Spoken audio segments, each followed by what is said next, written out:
Hello everyone, good evening. आज जो new subject हम लोग जो स्टार्ट करने जा रहे हैं दैट इज़ रिस्क मैनेजमेंट। और रिस्क मैनेजमेंट में एक बहुत ही इंपॉर्टेंट टॉपिक है that is your modelling credit risk. ये टॉपिक समझने के पहले कुछ बेसिक जानकारी होनी चाहिए, तभी आपको सारी चीज़ें एक फॉर्मेट में एक नियम के अनुसार समझ में आएंगे, राइट। बेसिकली ये क्रेडिट रिस्क जो होता है ना, इसको असेस हम लोग with respect to corporate bonds के रिस्पेक्ट में इसको असेस करते हैं। ये जो क्रेडिट रिस्क होता है, जो क्रेडिट एजेंसीज जो होती हैं जो कि असेस करती हैं और पार्टिकुलर रेटिंग देती हैं, तो वो पार्टिकुलर कॉरपोरेट बॉन्ड्स को असेस करते हैं compare to the government bonds, right. तो यहाँ पे अभी ये काफ़ी इंपॉर्टेंट हो जाता है कि पहले बॉन्ड्स के फीचर्स को पहले समझ लें, राइट। अनटिल एंड अनलेस आपको बॉन्ड्स के फीचर की समझ नहीं है, आपको ये चैप्टर समझ में नहीं आएगा, ओके। सपोज आप एक इन्वेस्टर हैं, राइट, और जो बॉन्ड इशूअर है वो बॉन्ड्स के थ्रू पैसे रेज करना चाहता है, राइट। तो वो अपना बॉन्ड मार्केट में लॉन्च करेगा, ठीक है। This is the background. मतलब ये एक दिमाग में बैठा के रखिए कि आप एक इन्वेस्टर हैं, आपको एक बॉन्ड खरीदनी है और वो जो बॉन्ड है उसकी एक मैच्योरिटी डेट है, वो है 10 ईयर्स, राइट। बॉन्ड की मैच्योरिटी डेट होती है, राइट। तो पहला फीचर तो ये हो गया कि बॉन्ड का एक मैच्योरिटी पीरियड होगा, मैच्योरिटी डेट होगा, ठीक है। That maturity can be 2 years, 3 years और 10 ईयर्स और 20 ईयर्स।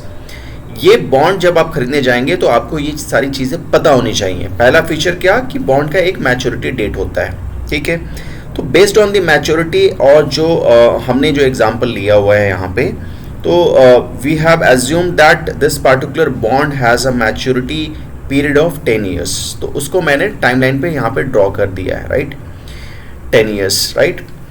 अब आप जब बॉन्ड खरीदने जाएंगे तो बॉन्ड पे एक फेस वैल्यू आपको मिलेगा, राइट। हर बॉन्ड का एक फेस वैल्यू होता है और वो जो फेस वैल्यू होता है वो आपको कब मिलता है? At the time of maturity, जब वो बॉन्ड मैच्योर होगा। मैच्योर मतलब क्या? मतलब जितने ड्यूरेशन का वो बॉन्ड है, वो जब ड्यूरेशन कंप्लीट हो जाएगा और वो 10 साल का अगर बॉन्ड है, 10 साल कंप्लीट हो जाएगा, तो 10 साल के बाद जो वो डेट, जिस तारीख को वो जो बॉन्ड होगा वो एक्सपायर हो जाएगा, उसको हम लोग क्या बोलेंगे? Maturity date. और उस डेट को ही वो जो फेस वैल्यू होता है बॉन्ड का, वो इन्वेस्टर को मिलता है, राइट। तो बॉन्ड का एक फेस वैल्यू होगा। सपोज ये जो बॉन्ड है, जो एग्जांपल हम लोग समझ रहे हैं, उसका फेस वैल्यू मान के चलो कि वो 100 रुपीज़ है, राइट। और वो कब मिलेगा आपको? 10 साल के बाद मिलेगा, राइट। तो पहली फीचर्स तो क्या थी इसकी? एक तो इसका मैच्योरिटी पीरियड होगा, तो वो 10 साल है इस पार्टिकुलर बॉन्ड के केस में। दूसरा, इस बॉन्ड की फेस वैल्यू है 100 रुपीज़, जो कि आपको मैच्योरिटी के टाइम में मिलेगा। इसके अलावा बहुत ही इंपॉर्टेंट चीज़ जो होती है, जो भी बॉन्ड होल्डर्स जो होते हैं, इन्वेस्टर्स जो होते हैं, जो बॉन्ड खरीदना चाहते हैं, आपको पता है कि ये फिक्स्ड इनकम मार्केट में बॉन्ड्स ट्रेड करते हैं। फिक्स्ड इनकम का मतलब क्या होता है? एक फिक्स्ड इनकम आपको मिलनी चाहिए हर साल, राइट। तो एक इंटरेस्ट मिलना चाहिए आपको, ठीक है। तो कोई भी आप बॉन्ड खरीदते हैं तो बॉन्ड होल्डर को क्या चाहिए होता है? एक इंटरेस्ट चाहिए होता है, ईयर ऑन ईयर। मतलब अगर ये 10 साल का बॉन्ड है तो आपको हर साल कुछ ना कुछ इंटरेस्ट चाहिए, तभी तो आप इसमें इन्वेस्ट करेंगे। और इसलिए तो इसका नाम फिक्स्ड इनकम मार्केट है, राइट। एक फिक्स्ड इनकम आपको हर साल चाहिए, राइट। तो ये जो फिक्स्ड इनकम है, जो ये इंटरेस्ट है जो आपको मिलना चाहिए, इसका भी कुछ बेसिस होना चाहिए। ये किस पे मिलेगा और किस रेट से मिलेगा, राइट। तो यहाँ पे आपको ये समझना काफ़ी इंपॉर्टेंट हो जाता है कि ये जो आपको जो इंटरेस्ट मिलेगा, ठीक है, वो आपको मिलेगा फेस वैल्यू पे, जो कि बॉन्ड की फेस वैल्यू है, ठीक है। अब जब आप बॉन्ड खरीदने जाते हैं तो ये भी काफ़ी इंपॉर्टेंट हो जाता है कि आपको पता करना पड़ेगा कि बॉन्ड की जो फेस वैल्यू है उस पर आपको कितना interest year on year issuer देना चाहता है या ऑफर कर रहा है, राइट। जो भी वो ऑफर कर रहा है, सपोज 10% ऑफर कर रहा है कि हर साल आपको 10% फेस वैल्यू पे आपको मिलेगा अगर आप इन्वेस्ट करते हैं, इस बॉन्ड को खरीदते हैं, तो वो जो आपका इंटरेस्ट हो जाएगा वो आपको ईयर ऑन ईयर प्रत्येक साल के अंत में मिलेगा, राइट। सपोज आपने यहाँ इन्वेस्ट किया तो एक साल के बाद आपको अगर 10% उसने प्रॉमिस किया है, तो फेस वैल्यू जो है 100 का 10% यानी 10 रुपये आपको 1 साल के बाद मिलेगा, फिर अगले साल फिर 10 रुपये मिलेगा, अगले साल फिर 10 मिलेगा, फिर 10 मिलेगा, ऐसे करते करते पूरे 10 सालों तक आपको 10-10 रुपये मिलेंगे और फिर लास्ट में आपको ये 100 रुपये भी मिलेंगे, राइट। तो आपको इस बॉन्ड में क्या पता लग रहा है कि ये बॉन्ड जो है वो 10 साल का है, मैच्योरिटी डेट क्या है 10 साल है, और हर साल आपको 10-10 रुपये मिलने वाले हैं, बिकॉज ये फेस वैल्यू इस बॉन्ड का 100 रुपये है और ये बॉन्ड का जो इशूअर है वो आपको प्रॉमिस कर रहा है कि वो हर साल आपको 10% इंटरेस्ट देगा, राइट। तो ये एक टाइमलाइन आपका हुआ कि हर साल आपको इंटरेस्ट मिलेगा प्लस 10 साल के बाद आपको फेस वैल्यू भी मिलेगा, राइट। अब ये जो इंटरेस्ट जो होता है इसका एक नाम दिया गया है बॉन्ड के केस में, ठीक है, इसको हम लोग बोलते हैं कूपन, राइट। हमारे एग्जाम्पल में ये 10% था, दैट मीन्स 100 का 10% क्या हो जाएगा 10 रुपये हो जाएगा, और इसको ही हम लोग बोलते हैं कूपन, राइट। तो 3 चीज़ें आपने सीख ली, बॉन्ड की मैच्योरिटी डेट होती है, बॉन्ड का एक फेस वैल्यू होता है और बॉन्ड का कूपन होता है, राइट। अब ये सारी इंफॉर्मेशन आपके पास है, राइट। अगर ये बॉन्ड आपको खरीदना है तो आपको कब खरीदना पड़ेगा, यहाँ, राइट। आप आज यहाँ पे हैं, टाइम 0 पे हैं, और ये तो सब फ्यूचर में होने वाला है ना, 1 साल बाद, 2 साल बाद, 3 साल बाद, 4 साल बाद, 5 साल बाद, राइट। ये अब फ्यूचर में आपने सोच के रखा है कि ये मुझे पैसे चाहिए 10 रुपये साल के अंत में, और 10 साल के बाद मुझे 100 रुपये चाहिए, तो उसके लिए कुछ आपको आज के डेट में कुछ देना भी तो पड़ेगा, right. That means today, that means present value इसका कुछ होना चाहिए, जो कि आप जिस वैल्यू पे उस बॉन्ड को खरीदेंगे वो आपको डिटरमाइन करना होता है, राइट। ये जो आप डिटरमाइन करेंगे, ये जो प्राइस आप डिटरमाइन करेंगे, ठीक है, ये आप future value and present value, जो आप टाइम वैल्यू ऑफ मनी का जो कॉन्सेप्ट आपने पढ़ के रखा हुआ है उसका इस्तेमाल करके आपको ये प्राइस डिटरमाइन करना पड़ेगा, राइट। अब ये जो देखो कूपन्स एंड फेस वैल्यू होता है, जैसा कि मैंने आपको बताया, ये हम फ्यूचर्स में प्राप्त करने वाले हैं। ये सारे के सारे जो कूपन्स और जो फेस वैल्यू मिलना है ये फ्यूचर में मिलेगा, राइट। अब ये सारे के सारे जो पैसे जो फ्यूचर्स में मिलने वाले हैं, तो इसका हमें आज के डेट में, मतलब आज अगर खरीदना चाहते हैं तो पहले तो इसको इन सब फ्यूचर वैल्यूज़ का हमें क्या निकालना पड़ेगा, हमें प्रेजेंट वैल्यू निकालना पड़ेगा। जैसे ही हमें प्रेजेंट वैल्यू पता लग जाएगा इन सारे कूपन्स का, जो कि हर एक साल के बाद मिलने वाले हैं, और फिर लास्ट में 10 साल के बाद जो ये 100 रुपये मिलने वाला है, उन सब का जब प्रेजेंट वैल्यू निकाल लेंगे और फिर उनको सम टोटल कर देंगे, तो जो प्राइस आएगा वही इसका रियल प्राइस होगा, और उसी रेट पे किसी भी इन्वेस्टर को उस बॉन्ड को खरीदना चाहिए, राइट। बट एक बहुत ही इंपॉर्टेंट चीज़ जो हम लोग यहाँ पे मिस कर रहे हैं वो है कि बॉन्ड होल्डर्स तो अलग अलग होते हैं, राइट। अलग अलग इन्वेस्टर्स होते हैं, उनकी रिटर्न की एक्सपेक्टेशंस अलग अलग होती हैं, राइट। तो सपोज आप इस बॉन्ड को खरीदना चाहते हैं, राइट, और आपका रिटर्न का एक्सपेक्टेशन जो है वो काफ़ी हाई है, आप हर साल 10% कमाना चाहते हैं, एटलीस्ट 10%, राइट। तो आपका YTM जो यील्ड टू मैच्योरिटी हो जाएगा वो क्या होगा, 10% होगा, और उसी के हिसाब से ये जो फ्यूचर में जो कूपन्स मिलने वाले हैं और ये जो 10 साल के बाद जो फेस वैल्यू होगा, इन सारे फ्यूचर वैल्यूज़ को उस रेट से जो कि आपका रिटर्न एक्सपेक्टेशन है, ठीक है, जो आपका IRR है और आपका रेट ऑफ रिटर्न है, उससे हम लोग डिस्काउंट करेंगे और उससे हम लोग प्रेजेंट वैल्यू निकालेंगे, राइट। तो वो चीज़ें लिखी गई हैं यहाँ पे, we need to discount this. अब ये जो फ्यूचर वैल्यू को प्रेजेंट वैल्यू में जो लेके आते हैं, कन्वर्ट करते हैं, उस प्रोसेस को डिस्काउंटिंग बोलते हैं, राइट। सो ये प्रेजेंट फ्यूचर वैल्यूज़ को आज के डेट में discount this back to today to find its price, discount करेंगे आपके रिटर्न की एक्सपेक्टेशन से, उसके बाद हमें इस बॉन्ड का एक्चुअल प्राइस मिलेगा, राइट। और उसके लिए कौन सा फॉर्मूला यूज़ करेंगे हम लोग, ये वाला फॉर्मूला, ये फॉर्मूला आपको ध्यान में रखना है। नेवरदलेस आगे के एग्जाम्पल्स में अभी हम लोग सीखेंगे कि कैसे बॉन्ड का प्राइस डिसाइड होगा, राइट। एनी हाउ, अभी आपको बॉन्ड के फीचर्स के बारे में पता लग रहा होगा कि बॉन्ड का एक मैच्योरिटी डेट होता है, एक फेस वैल्यू होता है, और फेस वैल्यू से ही कूपन की वैल्यू डिसाइड होती है, right. Okay, now next is, suppose ये आपका प्रीवियस एग्जाम्पल था, ठीक है, बॉन्ड 10 साल का बॉन्ड था, राइट। अभी आपको डिस्काउंट करके, ठीक है, प्रेजेंट वैल्यू निकालना है, राइट। ये जो 10 रुपये मिलने वाले थे 1 साल के बाद, उसका अगर प्रेजेंट वैल्यू निकालना है तो उसको हम लोग डिस्काउंट करते हैं present value and future value वाले फॉर्मूला से, जो कि पीछे वाली स्लाइड में था, ठीक है। तो this will be 10 will be divided by 1 plus r raise to the power 1, because n यहाँ क्या है, 1 है, राइट। ठीक है। सिमिलरली 2 साल के बाद जो आपको ये 10 रुपये मिलने वाले हैं, तो इसकी वैल्यू आज की डेट में क्या हो जाएगी, 10 divided by 1 plus r raise to the power 2, because ये 2 साल के बाद मिल रहा है। सिमिलरली 3 साल के बाद वाला केस ये हो जाएगा, और सिमिलरली चौथे साल में भी होगा, 5वें साल में भी होगा, करते करते 10 साल में जब पहुंचेंगे तो 10 साल के बाद भी तो आपको कूपन मिलेगा, राइट, और प्लस फेस वैल्यू भी मिलेगा, ठीक है। तो इन दोनों को रखेंगे ऊपर में, और फिर इसको डिस्काउंट करने के लिए 1 plus r raise to power 10, because 10 साल के बाद ये मिलने वाला है, उसको डिस्काउंट करेंगे। तो ये सारा प्रोसेस हुआ। ये सारा प्रोसेस करने के बाद जो भी वैल्यूज़ आ रही हैं, इंडिविजुअल वैल्यूज़ 10 साल तक, उन सब को आप सम टोटल करेंगे, राइट। सम टोटल के बाद जो वैल्यू आएगा वही उस बॉन्ड का प्राइस होगा। तो ये एक मेथड होता है जिससे आप बॉन्ड की वैल्यू निकालते हैं, और इसी प्राइस पे आप बॉन्ड को खरीदेंगे मार्केट से, राइट।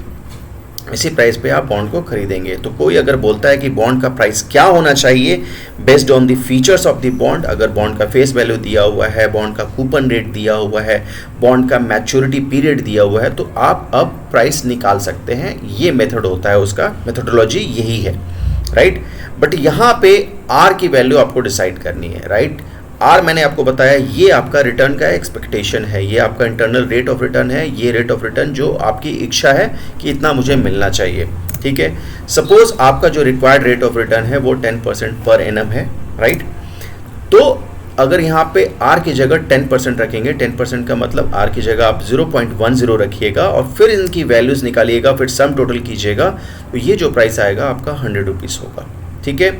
और इसी 10% को आप बोलते हैं यील्ड टू मैच्योरिटी, ठीक है। वो क्या हो गया आपका, ये 10% हो गया, right. Yield to maturity is basically it is that rate which bond issuer owes to the investor year on year basis, ठीक है। ये होगा, ये हर साल 10% ईयर ऑन ईयर रिटर्न वो बॉन्ड इन्वेस्टर को देगा, राइट, बॉन्ड इशूअर। इसको हम लोग क्या बोलते हैं, यील्ड टू मैच्योरिटी, ठीक है। आगे वाली स्लाइड में इसका एक डेफिनेशन भी है जो आपको हेल्प करेगा वो आपको समझने में, ठीक है। नाउ अब थोड़ा बेंचमार्क यील्ड के बारे में समझते हैं, ठीक है। अभी आप लोग देखो, बेंचमार्क तो आपको पता होगा ना, एक पैरामीटर होता है, एक स्टैंडर्ड होता है, उसको बेंचमार्क बोलते हैं, ठीक है। इन केस ऑफ बॉन्ड जो आपका बेंचमार्क यील्ड जो होता है वो डिसाइड होता है yield to maturity on a government bond. Government bond की जो यील्ड टू मैच्योरिटी होती है which is currently near about 7%, उसको हम लोग बेंचमार्क यील्ड मानते हैं। बेंचमार्क इसको क्यों मानते हैं, बिकॉज जो गवर्नमेंट बॉन्ड होता है उसमें रिस्क नहीं होता है, उसमें रिस्क ना के बराबर होता है, नेग्लिजिबल होता है, right, because it is issued by the government of India, right, और the government of any country, right. तो इसकी जो यील्ड होगी, जो ये गवर्नमेंट जो रिटर्न प्रोवाइड कर रही है, इसको हम लोग बेंचमार्क मान के चलते हैं, राइट। नाउ YTM को कैसे हम लोग डिफाइन करेंगे, it is the total return anticipated year on year basis on a bond if the bond is held until it matures, right. तो बेंचमार्क यील्ड आपको समझ में आया, it is YTM on a government bond. Government bond का जो yield to maturity होगा उसी को बेंचमार्क यील्ड बोलते हैं, ठीक है। अगर आप गवर्नमेंट बॉन्ड नहीं खरीदना चाहते हैं, बिकॉज अगर आप गवर्नमेंट बॉन्ड खरीदते हैं तो हर साल आपको 7% का रिटर्न मिलेगा, गवर्नमेंट ये प्रॉमिस कर रही है, राइट। बट अगर आपकी इच्छा है कि नहीं, आप 7% से ज़्यादा कमाना चाहते हैं, फॉर एग्जांपल आपकी इच्छा है कि आप 10% हर साल आपको रिटर्न मिले, तो उसके लिए आपको क्या खरीदना पड़ेगा, आपको रिस्की बॉन्ड खरीदना पड़ेगा, that is your corporate bond में आपको जाना पड़ेगा, जहाँ पे आप सपोज 10% की इच्छा रखते हैं, राइट। अब देखो यहाँ पे जैसे जैसे आपको पता है कि more risk more return, right. आपने रिस्क लिया यहाँ पे, इसलिए आप रिस्क की बॉन्ड में गए, लेकिन आपका रिटर्न भी बढ़ रहा है यहाँ पे, राइट। और more risk more return, right. तो रिस्क भी इन्वॉल्व है, ये भी हो सकता है कि ये पर्टिकुलर जो कॉर्पोरेट बॉन्ड का जो इशूअर है वो डिफॉल्ट कर जाए, तो वहाँ रिस्क भी है, राइट। तो ये पर्टिकुलर कॉन्सेप्ट आपको समझ के चलना है, राइट। अब देखिए, अब ये जो YTM on a government bond जो 7% है और YTM on a risk bond जो 10% है, इन दोनों का जो डिफरेंस होता है that comes out to be 3%।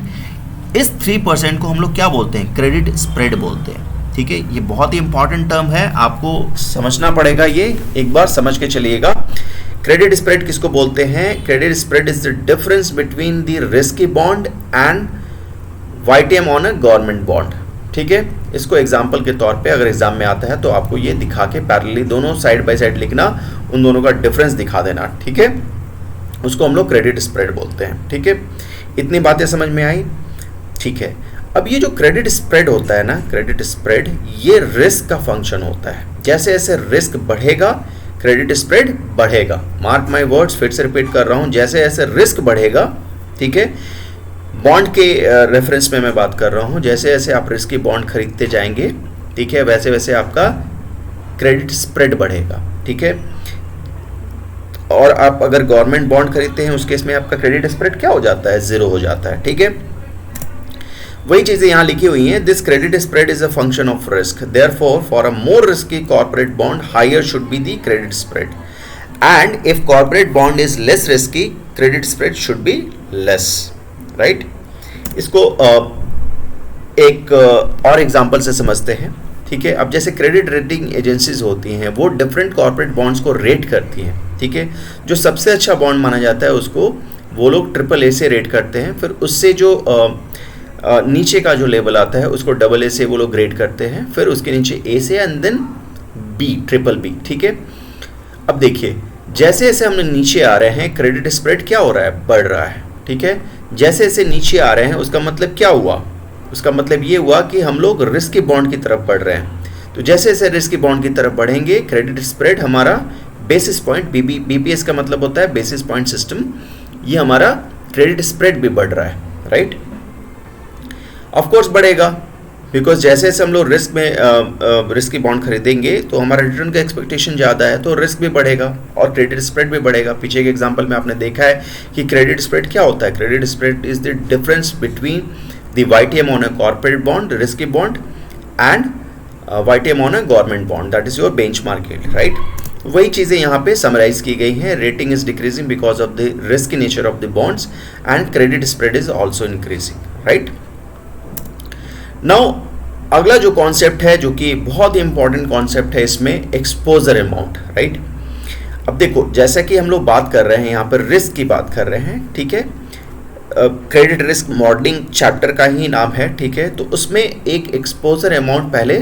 समझना पड़ेगा कि ये एक्सपोजर अमाउंट क्या है। राइट, अब देखो आप क्या हैं? आप एक इन्वेस्टर हैं, सपोज मान के चलिए आप एक इन्वेस्टर हैं, आपने कॉर्पोरेट बॉन्ड में, रिस्की बॉन्ड में आपने इन्वेस्ट कर दिया। ठीक है, तो आपने पैसा दिया होगा, तो वो पैसा क्या हो गया? आपका एक्सपोज्ड हो गया। राइट, अगर वो बॉन्ड इशूअर डिफॉल्ट कर जाएगा, ठीक है, तो आपको हो सकता है कि वो पैसा ना मिले। ठीक है, तो ये डिपेंड करेगा कि वो बॉन्ड इशूअर कब डिफॉल्ट कर रहा है, बिकॉज बॉन्ड की भी मैच्योरिटी पीरियड होती है। राइट, अगर 10 साल का बॉन्ड है और 5 साल के बाद उसने डिफॉल्ट किया, ठीक है, तो हो सकता है कि कुछ तब तक तो आपको कुछ कूपन्स मिल गए होंगे, कुछ आपका वापस पैसा आ गया होगा। राइट, ठीक है, तो ये जो एक्सपोजर अमाउंट होता है ये टाइम का फंक्शन होता है। विद रिस्पेक्ट टू टाइम ये एक्सपोजर अमाउंट वेरी करता है। राइट, सपोज आपने कोई बॉन्ड, जैसे प्रीवियस एग्जांपल में आपने बॉन्ड कितने का खरीदा था? 100 रुपये का खरीदा था, तो टाइम 0 पे आपका एक्सपोजर अमाउंट क्या था? वो 100 रुपये था। राइट, अगले साल आपको 10 रुपये मिल गया था। ठीक है, 10 रुपये मिल गया था ना कूपन के तौर पे। ठीक है, तो अगले साल एक्सपोजर अमाउंट कुछ और हो जाएगा। ठीक है, तो ये समझने की कोशिश करते हैं कि एक्सपोजर अमाउंट कैसे निकालते हैं। एग्जाम्पल के तौर पे आपको समझ में आ जाएंगी ये सारी चीज़ें। अभी देखते हैं कि कैसे निकलता है। राइट, पहले डेफिनेशन देख लेते हैं। It is the amount the bond issuer owes to the investor at a particular point of time. ठीक है, it is the amount the bond issuer owes to the investor at a particular point of time. इसको एक timeline की मदद से समझेंगे हम लोग कि कैसे ये एक्सपोजर अमाउंट निकलता है। ठीक है, the exposure amount will keep changing every year till the maturity of the bond.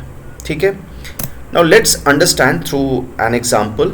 ठीक है, एग्जाम्पल है, find the exposure amount of a zero coupon bond whose face value is 1000, maturity period is 3 years and current market value is 815।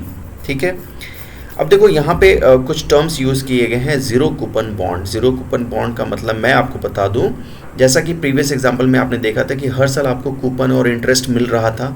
Right, तो वो क्या था? वो coupon paying bond था। Right, उसका अपोजिट क्या होता है, ज़ीरो कूपन बॉन्ड होता है। मतलब ये बॉन्ड्स ऐसे हैं जो कि आपको बीच में टिल मैच्योरिटी कोई भी कूपन नहीं देगा, कोई भी कूपन आपको नहीं मिलने वाला है, सीधे मैच्योरिटी पे आपको फेस वैल्यू मिलने वाला है। ठीक है, सो एक ही पैसा आने वाला है जो कि मैच्योरिटी पे मिलने वाला है। ठीक है, तो उसको, उस टाइप के बॉन्ड को हम लोग क्या बोलते हैं, ज़ीरो कूपन बॉन्ड बोलते हैं। ठीक है, अभी टाइमलाइन ड्रॉ करूंगा, आपको सारी चीज़ें समझ में आएंगी। ठीक है, और इस बॉन्ड का जो मैच्योरिटी पीरियड है वो 3 साल का है, और अभी जो ये बॉन्ड है मार्केट में 815 रुपये का मिल रहा है। ठीक है, मतलब आज आप 815 रुपये में ये बॉन्ड खरीद सकते हैं और आपको 3 साल के बाद क्या मिल जाएगा, 1000 रुपये मिल जाएगा। ठीक है, ये बॉन्ड का फीचर है इस बॉन्ड का, राइट। तो आपका एक्सपोजर अमाउंट इसमें, जैसा कि मैंने आपको बताया कि एक्सपोजर अमाउंट टाइम का फंक्शन होता है और एवरी ईयर ये चेंज होता है until the maturity of the bond. ठीक है, देखो यहाँ पे लिखा हुआ है exposure amount will keep changing every year till the maturity of the bond, right. वो निकालने की कोशिश करते हैं। ठीक है, ये आपका क्वेश्चन था, ज़ीरो कूपन बॉन्ड मैंने आपको समझा दिया, and this is the time line. ठीक है, 3 साल का बॉन्ड है, आप यहाँ पे हैं आज के डेट में। ठीक है, आपको जो एक्सपोजर अमाउंट निकालना है वो आज के डेट में निकालना है, फिर 1 साल के बाद का एक्सपोजर अमाउंट निकालना है, 2 साल के बाद का एक्सपोजर अमाउंट निकालना है, और 3 साल के बाद का एक्सपोजर अमाउंट निकालना है। ठीक है, चलिए पहले देखिए कि ये सारी इन्फॉर्मेशन आपको दी गई है। प्रेजेंट वैल्यू आज के डेट में 815 रुपये दिया गया है। ठीक है, फेस वैल्यू, इसी को हम लोग क्या बोलते हैं, फ्यूचर वैल्यू भी बोलेंगे। ठीक है, क्योंकि ये 3 साल के बाद आपको 1000 रुपया मिलने वाला है, राइट। तो क्या इन दो चीज़ों की मदद से, और जो एन की वैल्यू है 3 साल है, ठीक है, आर निकाल सकते हैं? ये फॉर्मूला आपको पता है, right. This is the time value of money formula, right. Future value is equal to present value multiplied by 1 plus r raise to the power n. Future value की जगह हमने 1000 रखा, प्रेजेंट वैल्यू की जगह 815 रखा, और यहाँ पे n की जगह 3 रखा। यहाँ पे जब r की वैल्यू निकालेंगे वही आपका YTM भी होगा, जो कि मैंने पीछे डिफाइन कर दिया है। ठीक है, फिर से अगर समझना है तो वीडियो को पॉज करके पीछे रिकैप करके फिर से आइए यहाँ पे, तब आपको चीज़ें ज़्यादा समझ में आएंगी। ठीक है, ये जो आपका r निकल के आएगा वो नियर अबाउट 7.05% निकल के आएगा। ठीक है, तो पहला काम तो ये था कि आपने YTM निकाला, रिटर्न निकाला कि आपका एवरी ईयर रिटर्न कितना मिल रहा है अगर आप ये ज़ीरो कूपन बॉन्ड खरीद रहे हैं। ठीक है, अगर आपने ये ज़ीरो कूपन बॉन्ड 815 रुपये में आज खरीदा, जो कि 3 साल के बाद आपको 1000 देने वाला है, दैट मीन्स आपको हर साल 7.05% का फ़ायदा हो रहा है, ये इंटरेस्ट मिल रहा है आपको। ठीक है, नाउ एक्सपोजर अमाउंट निकालने के लिए अगर मैं आपको बोलूं कि यहाँ पे जैसे ही आपने पैसा दिया उसी टाइम में बताइए आपको टोटल आपने कितना पैसा दिया, 815 दिया। ठीक है, तो आपका एक्सपोजर अमाउंट क्या निकलना चाहिए, यही अमाउंट होगा 815, राइट। ये अमाउंट एक्सपोज हो गया ना, आपने ये अमाउंट दे दिया इशूअर को, अगर उसने तुरंत डिफॉल्ट कर दिया तो ये अमाउंट तो आपका चला जाएगा, right. So this is the exposure value, right. Bond issuer है वो डिफॉल्ट कर सकता है, बिकॉज इसलिए उसको रिस्क के बॉन्ड बोलते हैं, कॉर्पोरेट बॉन्ड बोलते हैं, राइट। तो अगर मैं बोलूँ यहाँ पे निकालने के लिए, तो एक दूसरा तरीका जो होगा इसको निकालने का, आपको पता है कि ये 1000 वैल्यू मिलने वाली है यहाँ पे, राइट। अगर इसको हमने डिस्काउंट करके यहाँ पे वैल्यू निकालने की कोशिश की, ठीक है, आर आपको पता है, एन पता है, 3 साल फ्यूचर वैल्यू पता है आपको, तो प्रेजेंट वैल्यू अगर निकालने जाओगे using this formula, so this can be written in this form, और वही वैल्यू आपको मिल जाएगी 815 रुपये की वैल्यू। ठीक है, ये 815 रुपये की वैल्यू मिल जाएगी। ठीक है, लॉजिकली ये करेक्ट भी था, बिकॉज आज की डेट में आपने 815 रुपये दिया है, राइट। तो ये टाइम 0 पे आपका एक्सपोजर अमाउंट क्या है, 815 रुपये है। अब जरा सोचिए कि टाइम 1 पे 1 साल के बाद आपका एक्सपोजर अमाउंट क्या रहेगा। ठीक है, अगेन यहाँ पे अगर आपको एक्सपोजर अमाउंट निकालना है तो यूजिंग द सेम फॉर्मूला, ठीक है, क्या आप निकाल सकते हैं, यहाँ पे आपको निकालना है तो फ्यूचर वैल्यू तो आपको 1000 पता ही है कि ये आपको कितने साल बाद मिलने वाला है, 1 और 2। अब यहाँ इस वाले केस में आपका फ्यूचर वैल्यू के लिए n क्या हो जाएगा, 2 हो जाएगा, बिकॉज देखिए यहाँ पे टाइम लाइन पे 1 और 2, राइट। तो similarly using this formula only, ये जो ऊपर का जो फार्मूला है वहाँ पे आप क्या रखेंगे, r 7.05% लिखेंगे। ठीक है, फ्यूचर वैल्यू 1000 रखेंगे और n की जगह 2 रखेंगे, और वहाँ पे प्रेजेंट वैल्यू निकालेंगे, वो आपका आ जाएगा 873 रुपीज़, राइट। यानी 1 साल के बाद आपका एक्सपोजर अमाउंट ₹3 हो जाएगा, राइट। सिमिलरली 2 साल के बाद आपका एन क्या हो जाएगा 1, ये आपका एक्सपोजर अमाउंट 934 हो जाएगा। And at the end of the third year, ठीक है, ये आपका एक्सपोजर अमाउंट रहेगा, बिकॉज यहाँ पे कंपनी आपको ओ कर रही है कि वो आपको 1000 रुपये देगी। एंड यही आपके बॉन्ड में भी लिखा गया था, 0 कूपन बॉन्ड का प्रॉमिस ही यही था कि आपको 3 साल के बाद 1000 अमाउंट दिया जाएगा।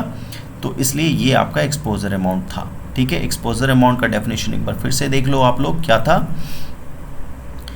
It is the amount the bond issuer owes to the investor. Bond issuer का एक ऑब्लिगेशन होता है किसके ऊपर, इन्वेस्टर के ऊपर, राइट। इन्वेस्टर्स को वो देना है उस टाइम, उस पार्टिकुलर पीरियड, उस पार्टिकुलर पॉइंट ऑफ टाइम पे, ठीक है। तो यही सारी चीज़ें हमने डिफाइन किया कि बॉन्ड इशूअर का ऑब्लिगेशन क्या हो रहा है। 1 साल के बाद ये 873 रुपये हो रहा है, बॉन्ड इशूअर को देना है आपको, इन्वेस्टर को। एंड 2 साल के बाद उसको 934 देना है, एंड 3 साल के बाद 1000 देना है, ठीक है। आई होप आपको एक्सपोजर अमाउंट का कॉन्सेप्ट क्लियर हो गया होगा। आगे वाले क्लासेस में probability of default, then your hazard rate and loss given default, बाकी इंपॉर्टेंट कॉन्सेप्ट्स जो हैं वो हम लोग डिस्कस करेंगे। आज के लिए बस इतना ही। Take care and all the best, keep reading. Thank you so much.